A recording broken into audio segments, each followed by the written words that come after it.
So let's talk a little bit of inflation. We were going through Kathy, my mother's office, the other day, and she's been selling real estate for about 45 years. And we found an old MLS book from back in 1986, and it was the first one they did. And it was kind of neat because they categorized them by lakes, west and off west, east, off east, Big Spirit, town properties, and it was just basically for Dickinson County. And got to going through it a little bit, and there's been a lot of talk in the news, which I don't listen to a lot of news. I'd rather watch Judge Judy instead of that. But they're talking about inflation, and historically inflation has been good for real estate, especially if you own real estate.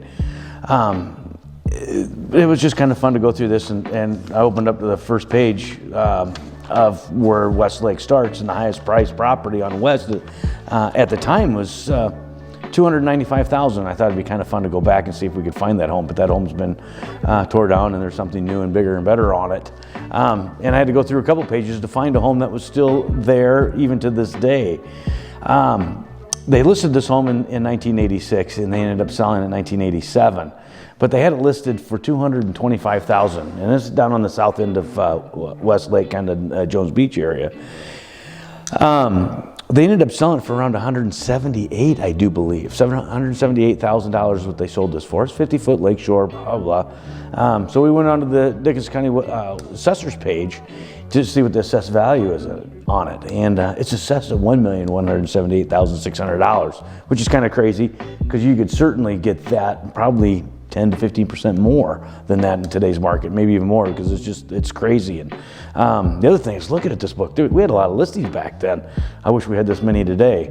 Then we kind of jumped over to Eastlake, which was kind of neat. We found a home still there down in the Loch Knolls area. They had that on the market in '86 for $155,000. Well, it sold in '87 for $122,000. Got to looking at the assessed value on that, and they had that assessed at around $709,000. You could easily put probably 15, maybe even 20% on top of that for what it could bring in today's market. So that would be closer to $1 million. But it's just kind of crazy. You think back that long, and then it's appreciated that much. But that's a lot of properties on there. We did even go to Big Spirit as well, and we found one on the south end of Big Spirit. But this home, they had it on the market for $225,000 back in '86. Well, it ended up selling in '89, so they had it on the market almost 3 years, and it brought $170,000. Looked at the assessed value on that today, and it's $698,600. You could easily, in today's world, put another 15 to 20% on top of that, and that's probably what it would bring. It's just kind of crazy to look at things and the inflation of what things are going on in the world. But like I said earlier, inflation in real estate is typically kind of a good thing. And there's not very many good things that inflation is good for, but real estate is one of them. So if you own it, you're looking pretty good.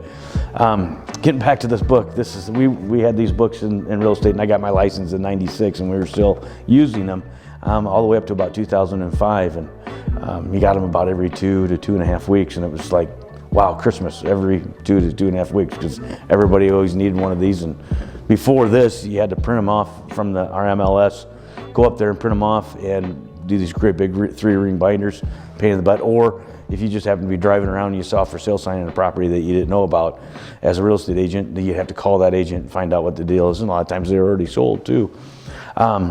Other than that, thanks again for listening. Have a wonderful day, and say something nice to somebody. And again, I'm Rob Yen with In Real Estate. Bye.